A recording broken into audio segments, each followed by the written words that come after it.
Good day mga kalods, nandito tayo ngayon sa Pililla Wind Farm dito sa Pililla Rizal, kung saan matatagpuan ang mga naglalakihang windmills na nagge-generate ng 54 megawatts ng kuryente na nagsusupply sa probinsya. At ayun na nga, naglibot-libot na kami Dito para kami, silayan ang mga Pililla naglalakihang Wind Farm. windmills, kasama na rin ang Laguna Lake.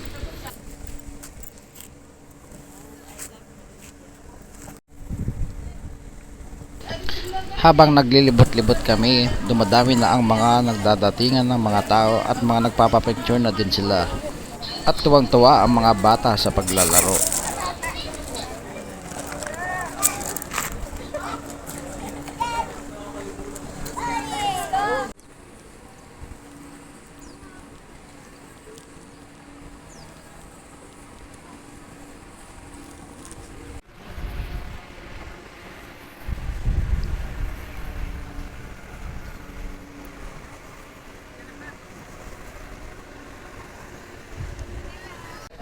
Tapos pinunta na din namin ang mga nakapaskil na mga information about sa Pililla Wind Farm, kung paano ito nagsimula at nag-operate at paano rin ito itinayo.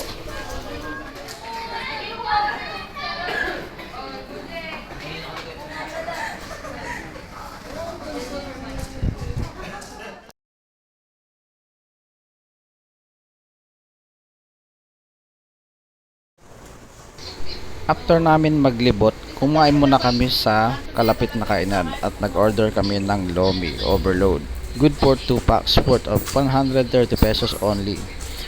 Tapos habang nag-aantay kami ng order namin, tumingin muna ako sa mga pasalubong nila.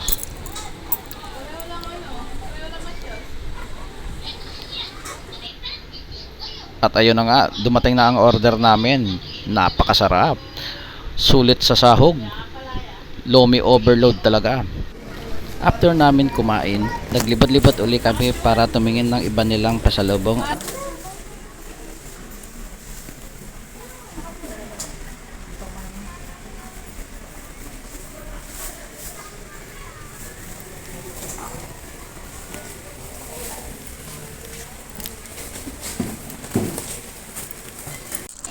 After namin tumingin sa mga pasalubong, sinilayan muli namin ang mga nagkagandahang mga windmills at Laguna Lake.